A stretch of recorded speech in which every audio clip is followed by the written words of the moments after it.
Portuguese governor general ఎవరు? Francisco de అల్మెడా.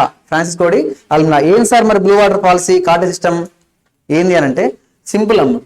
ఆ blue waters ఆ సముద్రాల మీద మొత్తం ఆధిపత్యం చెలాయించడం, రూలింగ్. ఈ సముద్రం మీద మొత్తం నా రూలింగే ఉండాలి, నేను చెప్పిందే నడవాలి. ఈ సముద్రంలో ఎవడ పడవ నడపాలన్నా నాకు పైసలు కట్టి నడపాలి. లైసెన్స్ పాలసీ అన్నట్టు. అంటే పోర్చుగీస్ కొచ్చిన్ హెడ్ క్వార్టర్స్ అక్కడికి పోవాలా, అయ్యా నేను ఒక పడవ నడుపుకోవాలా. దేనికిరా బాబు, నేను ఏం లేదు ఇక్కడ నుంచి ఒక జాంపలు కొనుక్కొని సీతాఫలాలు తీసుకొని నేను ఆ పడవలు ఎత్తుకొని అక్కడికి పోయి అమ్మాలా. రైట్. ఇప్పుడు ఈ సముద్రం అంతా ఏమైనా హ్యాండ్ ఓవర్ ఉన్నది? పోర్చుగీస్. ఎందుకు? వాస్కోడి గామా 1502 వచ్చిండు, అటాక్ చేసిండు, అందరినీ ఏర్పారేసిండు. మరి ఈ బ్లూ వాటర్లో నువ్వు ట్రేడ్ చేసుకోవాలంటే you have to take permission from home, Portuguese దగ్గర నుంచి. వచ్చినట్టు పర్మిషన్ తీసుకోవాల్సిందే, లైసెన్స్ తీసుకోవాల్సిందే. ఆ లైసెన్స్ తీసుకుంటేనే నీకు తిరిగే అవకాశం ఉంటుంది.